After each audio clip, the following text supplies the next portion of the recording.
बिल्कुल सही जावेद भाई। अब ज़ाहिर है कराची और कोयटा तो अब बाहर होगा इस पीएसएल से, लेकिन जो 4 टीमें अभी मौजूद हैं जरा पॉइंट टेबल पर उनकी सूरत हाल देख लेते हैं, क्योंकि प्ले ऑफ में इन्होंने एक दूसरे से मैचेस खेलने हैं और कल भी एक बड़ा इंपॉर्टेंट मैच पॉइंट्स के एतबार से है। तो मुल्तान देखें आप 18 पॉइंट के साथ टॉप पर है, लाहौर 12, पेशावर ज़ल्मी के 10 पॉइंट हैं और इस्लामाबाद के हैं 8 पॉइंट। अब कल इन्हीं दोनों का मैच है और अगर इस्लामाबाद अपना मैच जीत जाती है तो वो नंबर 3 पर भी आ सकती है। इस्लामाबाद का नहीं है जी, लाहौर और पेशावर का है। हाँ सॉरी, पेशावर और लाहौर पेशावर का है। अगर पेशावर जीत जाती है तो दूसरे नंबर पर आएगी। हाँ, तो दूसरे नंबर पर आ जाएगा पेशावर अच्छे मार्जिन से जीत के, क्योंकि -38 में इनका रन रेट है और +85 लाहौर का है। अगर बराबरी का भी मुकाबला हुआ तो भी लाहौर ही ऊपर, तो लाहौर ही ऊपर रहेगा। पेशावर को जीतने का कोई फर्क नहीं पड़ता।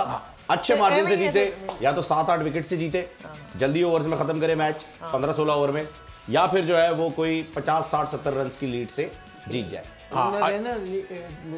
रन रेट की वजह से ना जी ओनर राणा साहब। हाँ जी, राणा साहब। अच्छा,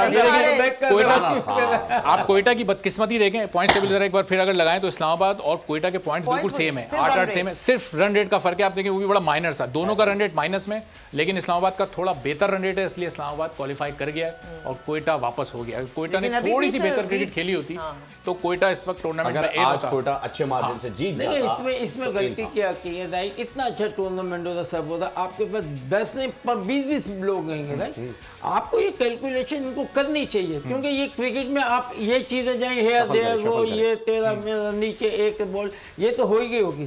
तो अपना जहाँ जैसे मेरी टीम है तो मेरे पास ऐसे बनने के यार हमें देखते रहो, हमारी टीम को देखते रहो जैसा कर रहे हैं, उसके बाद हमें फिर बताते रहो अगर यहाँ होगा उससे यूँ आ जाए, तीसरा यूँ आ जाए तो हम यूँ हो जाएंगे, हमें ये खेलना पड़ेगा। तो आप एडवांस में जो है ना पता तो चल जाता है कि हमें क्या आगे जाके प्रॉब्लम होगी, तो उसको पहले से ही रेक्टिफाई।